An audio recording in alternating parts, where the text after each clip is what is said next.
ശൈലഭൂമിന്റെ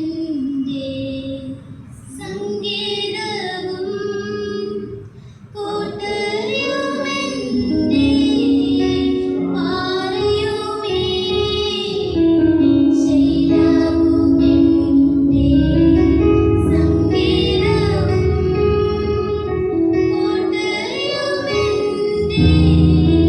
പാറയുമേ. വീഴാതെ താങ്ങുന്ന താഴാതെ കാക്കുന്ന സ്വർഗീയനാഥനെ സ്തുതിച്ചിടുന്നു. വീഴാതെ താങ്ങുന്ന താഴാതെ കാക്കുന്ന സ്വർഗീയനാഥനെ സ്തുതിച്ചിടുന്നു. Praise the Lord. ദൈവനാമത്തിന് മഹത്വം ഉണ്ടാകട്ടെ. കർത്താവിന്റെ അതിപരിശുദ്ധ നാമം വാഴ്ത്തപ്പെടുമാറാകട്ടെ. സഭാമധ്യേ ഇങ്ങനെ നിൽക്കുവാൻ കർത്താവിനെ അനുഗ്രഹിച്ച കൃപയ്ക്കായി ഞാൻ സ്തോത്രം ചെയ്യുന്നു. എനിക്കിങ്ങനെ ഒരു അവസരം ഒരുക്കി തന്ന പ്രിയ പാസ്റ്ററോടും കുടുംബത്തോടും കടന്നു വന്ന എല്ലാ ദൈവമക്കളോടും ഞാൻ വീണ്ടും വേഗത്തിൽ വരുന്നവനായ യേശുക്രിസ്തുവിന്റെ നാമത്തിലുള്ള സ്നേഹവന്ദനത്തെ അറിയിക്കുന്നു. ഇന്ന് ഞാൻ നിങ്ങളുമായി എൻ്റെ ചെറിയൊരു സാക്ഷ്യവും കൂടെ തന്നെ ചെറിയൊരു ചിന്തയും പങ്കുവയ്ക്കാനാണ് ആഗ്രഹിക്കുന്നത്. ആദ്യം ഞാൻ എന്നെപ്പറ്റി 2 വാക്ക് പറയാനായിട്ട് ആഗ്രഹിക്കുന്നു. എൻ്റെ പേര് ഹെവില. ഞാൻ 9th പഠിക്കുന്നത്. ഞാൻ എൻ്റെ അമ്മയും എൻ്റെ സിബ്ലിങ്സും അമ്മാമ്മയൊക്കെ ഉണ്ട്. അച്ഛൻ വിശ്വാസത്തിലല്ല. ആദ്യം തന്നെ ദൈവമക്കളുടെ പ്രാർത്ഥന ചോദിച്ചുകൊള്ളുന്നു. ഞങ്ങളെല്ലാവരും വർഷങ്ങളായിട്ട് പ്രാർത്ഥിച്ചുകൊണ്ടിരിക്കുകയാണ് അച്ഛൻ്റെ മടങ്ങി വരുവാനായിട്ട്.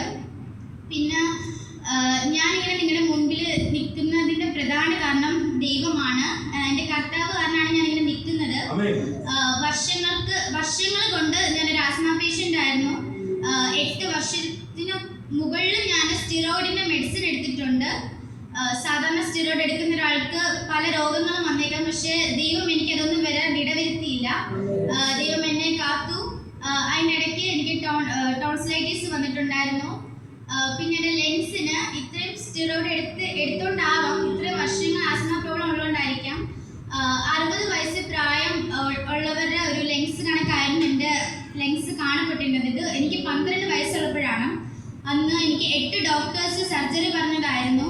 എന്നാൽ ഒരു സർജറി പോലും ചെയ്യാതെ ദൈവം എന്നെ ഇന്ന് നിങ്ങളുടെ മുന്നിൽ നിർത്തിയിരിക്കുന്നു.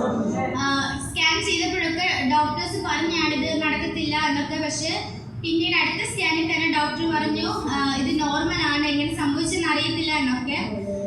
ഞാൻ ഭയങ്കരമായിട്ട് അപ്പോഴാണ് ഞാൻ അറിയുന്നത് ദൈവത്തിന് ഇത്രയും ശക്തി ഉണ്ടെന്ന്. ഞാൻ അപ്പോഴാണ് വിശ്വസിക്കാൻ തുടങ്ങിയത്. പിന്നെ വേറെ പ്രധാനപ്പെട്ട കാര്യം, എനിക്ക് ഞാൻ ഒത്തിരി വർഷമായിട്ട് ഹോസ്പിറ്റലിൽ കയറി ഇറങ്ങുന്ന ഒരു അവസ്ഥയായിരുന്നു എൻ്റെ കുടുംബത്തിൽ. എനിക്ക് ഒന്നെങ്കിൽ ശ്വാസം മുട്ടൽ കഴിയുമ്പം എൻ്റെ ചേച്ചിക്ക് അനിയന് അങ്ങനെ മാറി മാറി ഞങ്ങൾക്കൊരു രോഗമുണ്ടായിരുന്നു.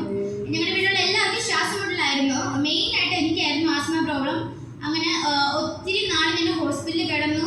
അങ്ങനെ അവസാനം വെയിൻ പോലും കിട്ടാതെ ഓക്സിജൻ ഇല്ലാതെ 5 തവണ എനിക്ക് അറ്റാക്ക് വന്നതാണ്, ആസ്മ അറ്റാക്ക്. എന്നാലും ദൈവനെ ഇവിടെ നിങ്ങളുടെ മുമ്പിൽ നിർത്തിയിരിക്കുന്ന കൃപയ്ക്കായി ഞാൻ സ്തോത്രം ചെയ്യുന്നു.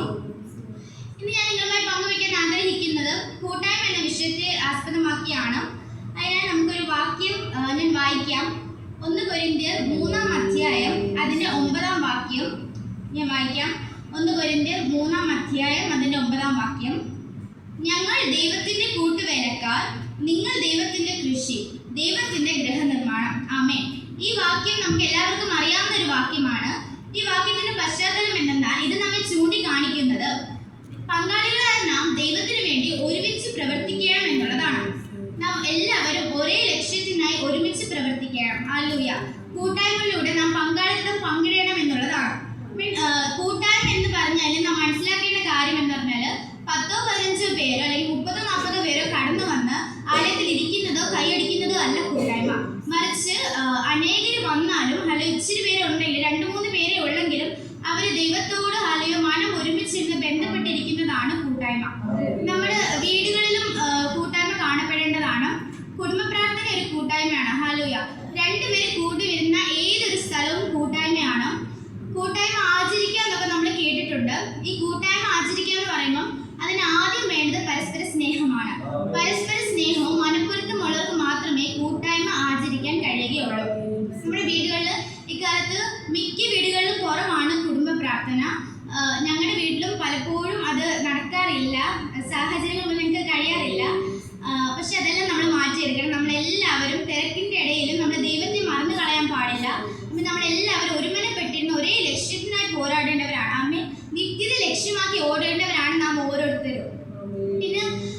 ഈ കൂട്ടായ്മയുടെ അടിസ്ഥാനം എന്തെന്ന് പറഞ്ഞു കഴിഞ്ഞാൽ നമ്മുടെ പരസ്പര സ്നേഹമാണ്. പരസ്പര സ്നേഹമുള്ളിടത്തെ ഐക്യതയുള്ളൂ, ഐക്യതയുള്ളിടത്തെ കൂട്ടായ്മയുള്ളൂ. കൂട്ടായ്മയിൽ നമ്മൾ ആചരിക്കുമ്പോൾ പ്രധാനമായി ശ്രദ്ധിക്കേണ്ടത് നമ്മൾ ഒരാളുടെ വാശിയും വഴക്കുമായിട്ടിരിക്കാൻ പാടില്ല. എല്ലാവരും മനസ്സൊന്നു തന്നെ ആയിരിക്കണം. നമ്മൾ പെറുപെടുത്തുകൊണ്ടും അല്ലെങ്കിൽ ഒന്നും നമ്മൾ ദൈവത്തെ കുറ്റം പറയാൻ ഒന്നും നമ്മുടെ മനസ്സ് ദൈവത്തിൽ മാത്രമായിരിക്കണം. എന്നാൽ മാത്രം നമുക്ക് കൂട്ടായ്മ ആചരിക്കാൻ കഴിയുകയുള്ളൂ. നാം പ്രവർത്തിച്ചാൽ നമുക്ക് ഒരുമിച്ച് ലക്ഷ്യത്തിലെത്താൻ കഴിയുമെന്നുള്ളതാണ്. അപ്പോസ്തല പ്രവൃത്തി 2-ാം അധ്യായം അതിന്റെ 42-ാം വാക്യത്തിൽ കൂട്ടായ്മയെ പറ്റി പറയുന്നുണ്ട്. കൂട്ടായ്മ ആചരിക്കുന്നതിനെ പറ്റി പണ്ടത്തെ രീതിയിലൊക്കെ പറയുന്നുണ്ട്. ഇപ്പോഴത്തെ രീതിയിൽ നാം ഒറ്റയ്ക്ക് ഇരുന്നാലും അതൊരു കൂട്ടായ്മ തന്നെയാണ്. ഒറ്റയ്ക്കിരുന്ന് ദൈവത്തോട് പ്രാർത്ഥിച്ചാലും അതിൽ നമ്മുടെ രഹസ്യങ്ങളെ നമ്മുടെ പരസ്യമായി പ്രാർത്ഥിക്കുന്നതിനേക്ക് ദൈവം അറിയുന്ന ദൈവമാണ്. അല്ലെങ്കിൽ നമുക്ക് ഒത്തിരി വിഷയങ്ങൾ ഉണ്ടായിരിക്കാം, നമ്മൾ ആരോടും പറയാൻ പറ്റാത്ത, നമുക്ക് ആരുമായിട്ട് ഷെയർ ചെയ്യാൻ പറ്റാത്ത ഒത്തിരി വിഷയങ്ങൾ നമ്മുടെ ജീവിതത്തിൽ ഉണ്ടായിരിക്കാം. ആരോടെങ്കിലും പറഞ്ഞ് അവർ എന്ത് വിചാരിക്കും എന്ന് നമ്മൾ ഒത്തിരി തെറ്റ് ചെയ്തിട്ടുള്ളവരായിരിക്കും. പക്ഷെ അതെല്ലാം ക്ഷമിച്ച് മാനസാന്തരപ്പെട്ട് ദൈവത്തോട് അടുത്തിരുന്ന ദൈവം നമുക്ക് തീർച്ചയായിട്ടും ഒരു വിടുതലായിരിക്കും. കൂട്ടായ്മ നമ്മുടെ ജീവിതത്തെ ഉയർത്തുന്നതാണ്, നമ്മുടെ വിശ്വാസ ജീവിതത്തെ ഉയർത്തുന്നതാണ്. കൂട്ടായ്മ നമ്മുടെ ആത്മീയ ജീവിതത്തെ ഉണർത്തുന്നതാണ്. കൂട്ടായ്മ നമുക്ക് ബലം നൽകുന്നതാണ്. ഒറ്റയ്ക്ക് നമ്മൾ മെജോറിറ്റി നോക്കിക്കഴിഞ്ഞാൽ ഒറ്റയ്ക്ക് നമ്മൾ പോരാടുന്നതിനെക്കാളും കൂട്ടായിട്ട് പോരാടുന്നതാണ് നല്ലത്. സാത്താനെതിരെ പോരാടാനായിട്ട് നമുക്ക് ഒരു കൂട്ടായ്മ അത്യാവശ്യമാണ്. ഒറ്റയ്ക്ക് നേരിടണമെങ്കിൽ നമുക്ക് ദൈവത്തിന്റെ സഹായം ആവശ്യമാണ്. ദൈവത്തിന്റെ കൃപ ഉണ്ടെങ്കിൽ നമുക്ക് എല്ലാം സാധ്യമാണ്. അടുത്തായിട്ട് ഞാൻ പറയാൻ ആഗ്രഹിക്കുന്ന ഒരു ഉദാഹരണമാണ്. ഇത് നടന്നൊരു സംഭവമാണ്, ചെറിയൊരു ഉദാഹരണമാണ്, എന്നാലും ഇതിൽ ഒത്തിരി സത്യങ്ങൾ പറഞ്ഞിരിപ്പുണ്ട്. അതായത് കിമ്മും ജോണും എന്ന് പറഞ്ഞ 2 സുഹൃത്തുക്കൾ ഉണ്ടായിരുന്നു. അതിൽ കിം എന്ന് പറഞ്ഞാൽ ഒരു അധ്യാപകനാണ്. അപ്പം ഒരു സൺഡേ ക്ലാസ് കഴിഞ്ഞ്, ഒരു സൺഡേ ദിവസം കഴിഞ്ഞ് സൺഡേ ക്ലാസ് എടുത്തു കൊടുത്തിട്ട് കിമ്മും ജോണും കൂടെ വഴിയിൽ നടന്നു വരുന്ന സമയത്ത് ഈ കിമ്മിന് നമുക്ക് ഭയങ്കര നിരാശയായിരുന്നു. അത് കണ്ടിട്ട് ജോൺ കിമ്മിനോട് ചോദിച്ചു, നീ എന്താണ് ഇന്ന് ഇത്ര നിരാശയായിട്ട് കാണപ്പെടുന്നത്? അപ്പോൾ കിം മറുപടി പറഞ്ഞത് എന്തെന്നാൽ, ഇന്ന് എൻ്റെ സൺഡേ ക്ലാസ്സിൽ 4 പിള്ളേർ മാത്രമേ വന്നുള്ളൂ. അവരെ പോലും പഠിപ്പിക്കാൻ എനിക്ക് കഴിഞ്ഞില്ല. ഞാൻ അത്രയ്ക്ക് കൊള്ളാത്തവനാണ്. എനിക്ക് 4 പിള്ളേരെ പോലും മര്യാദയ്ക്ക് പഠിപ്പിക്കാനുള്ള ശേഷിയില്ലെന്നൊക്കെയാണ്. ഇത് കേട്ടപ്പം ജോൺ ഒന്ന് ചിന്തിച്ചിട്ട് ജോണിന് മനസ്സിലായി കിമ്മിന് ഇപ്പം ഇച്ചിരി ആശ്വാസ വാക്കുകളാണ് വേണ്ടതെന്ന്. അങ്ങനെ ജോൺ ആണെങ്കിൽ കിമ്മിനോട് പറഞ്ഞു, നീ മടുത്തു പോവാതെ പ്രാർത്ഥിക്കുക, മടുത്തു പോവാതെ വിശ്വസിച്ച് അല്ലെങ്കിൽ മുന്നോട്ട് പോവാനെന്ന് കിമ്മിനോട് ജോൺ ഉപദേശം കൊടുത്തു.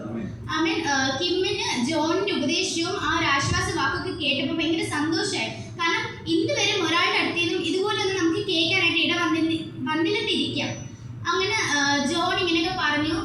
കിമ്മ് ഭയങ്കര സന്തോഷം. എന്നിട്ട് ജോണും കിമ്മും കൂടെ പരസ്പരം പറയുവാണ്, വിശ്വാസം എന്ന് പറഞ്ഞാൽ ഒരു വിത്ത് പോലെയാണ്. നമ്മൾ കുട്ടികളുടെ ആളുകളുടെ ഹൃദയത്തിലേക്ക് നമ്മളെ വിതച്ചുകൊണ്ടിരിക്കണം. അങ്ങനെ നമ്മൾ ഇങ്ങനെ വിതച്ചുകൊണ്ടിരിക്കുമ്പോൾ കുറേ തടസ്സങ്ങൾ നമുക്ക് വന്നേക്കാം, കാറ്റും മഴയും ഒക്കെ വന്നേക്കാം, പ്രതികൂലങ്ങളൊക്കെ വന്നേക്കാം. എന്നാലും അതിൻ്റെ മധ്യത്തിൽ ദൈവം നമ്മെ നടത്തും.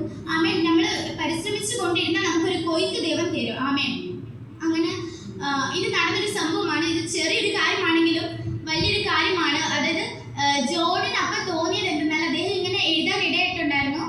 തനിക്ക് പ്രോത്സാഹിപ്പിക്കാൻ ദൈവം ഒരു വരം തന്നുവെന്ന് ജോൺ വിശ്വസിച്ചു. കിമ്മിന് ഒരു നേരത്തെ ഒരു ആശ്വാസമായി തീരുവാൻ ജോൺ ഇടയായി തീർന്നു.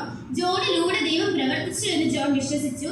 ഇതുപോലെ ആയിരിക്കണം നാം ഓരോരുത്തരും. നമുക്ക് ഓരോരുത്തർക്കും ദൈവം ഓരോരോ വരങ്ങളും ടാലന്റുകളും തന്നിട്ടുണ്ട്. അമ്മയുടെ ഉദരത്തിൽ മുതലേ അതിന് മുമ്പ് തന്നെ ദൈവം നമ്മളെ ഓരോരുത്തരും ഓരോ ടാലന്റുകൾ തന്നിട്ടാണ് നമ്മളെ ഭൂമിയിലേക്ക് അയക്കുന്നത്. പക്ഷെ പലപ്പോഴും നമുക്കത് തിരിച്ചറിയാൻ കഴിയാത്തതാണ്. ചിലപ്പോഴൊക്കെ നമ്മൾ വിചാരിക്കുന്ന എനിക്ക് ഒരു ടാലന്റുള്ള, എനിക്കൊരു കഴിവുമില്ലെന്നൊക്കെ നമ്മൾ വിചാരിച്ചേക്കാം. പക്ഷെ നമുക്ക് ഓരോരുത്തർക്കും ഓരോരോ കഴിവുകൾ മനുഷ്യർക്ക് വിചാരിക്കുന്നതിന് അപ്പുറമായി ദൈവം നമുക്ക് തന്നിട്ടുണ്ടാവും. അത് സമയമാവുമ്പോൾ ദൈവം തന്നെ നമ്മളോട് ഇടപെടും.